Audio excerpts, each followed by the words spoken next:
premio representa para mí, es muy emotivo y a la vez pues, es un merecido reconocimiento a la labor traductora e investigadora del que fue catedrático de lengua árabe de la Universidad de Granada. Nuestro más profundo agradecimiento a la Sociedad Española de Estudios Árabes por el galardón, al Ayuntamiento de Cuyar Baza y a don Jorge Lirola Delgado, discípulo y amigo que fue de mi esposo, ya que hicieron posible la edición de este libro. Muchísimas gracias. Gracias.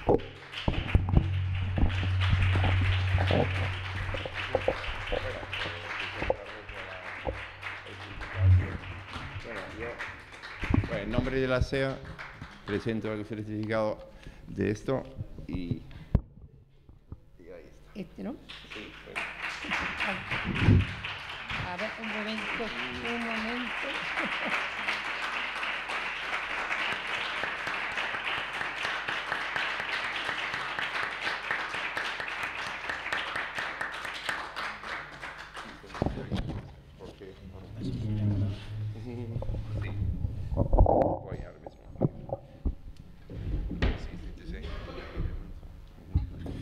Bueno, yo también he sido admirador de su trabajo, y aquí trabajo la toponimia y la historia del árabe granadino, que son dos puntos muy dentro de lo que más me gusta a mí, y la publicación del libro el año pasado me ha encantado.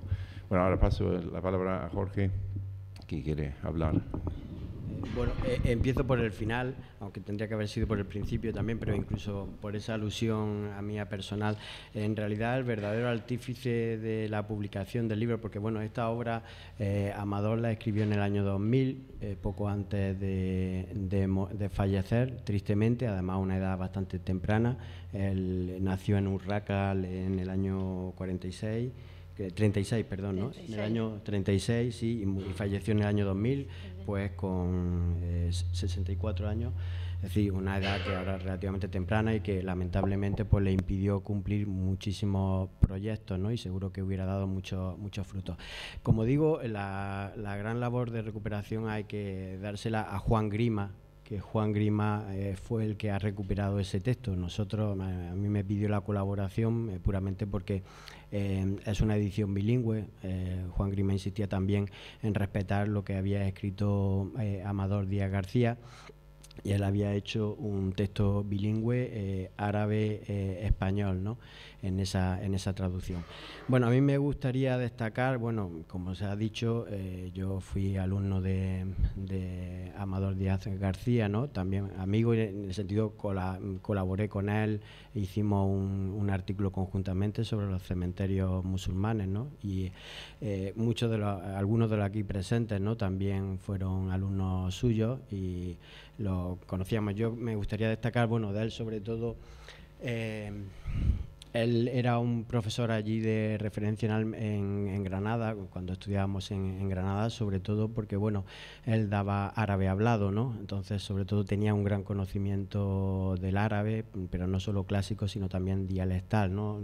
Había vivido largo tiempo con Pilar, su mujer, en Egipto, sí.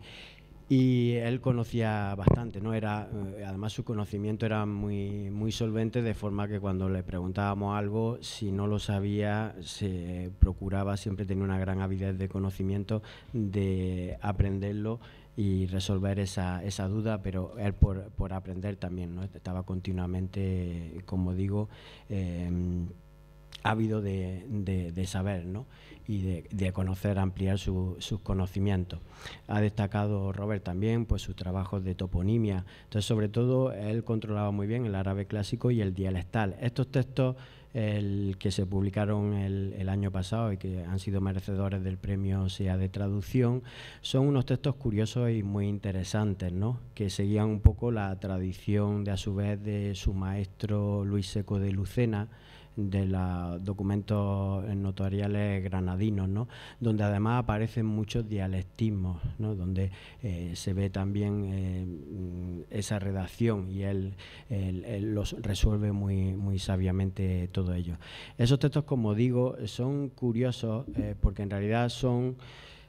bueno, si se han conservado ha sido porque se incorporaron en un pleito posteriormente en la época ya cristiana. Y los textos en sí pues son que el pueblo de Cúllar, musulmanes, compran al sultán nazarí el castillo y el pueblo de Cúllar, los derechos, ¿no? Seguramente había habido una conquista cristiana previa y al recuperarlo los nazaríes pasaban la renta al sultán nazarí, pero el pueblo pues recupera su soberanía. Y por eso mismo también luego, cuando en época cristiana el marqués de los Vélez quiere quedarse con las rentas de ese pueblo, los habitantes ya en época cristiana recuerdan lo que habían hecho sus paisanos en época musulmana, que era comprar su libertad y tener ellos sus rentas, ¿no? Entonces pues lo hacen valer y por eso aparece ese pleito. Bueno, yo creo que es un merecido reconocimiento a la labor de traducción de Amador, que además una persona que tuvo un reconocimiento muy tardío en vida, ¿no? Porque de hecho el nombramiento de cátedra fue su trabajo para la consecución de la cátedra en el año 2000, ¿no? Precisamente, ¿no?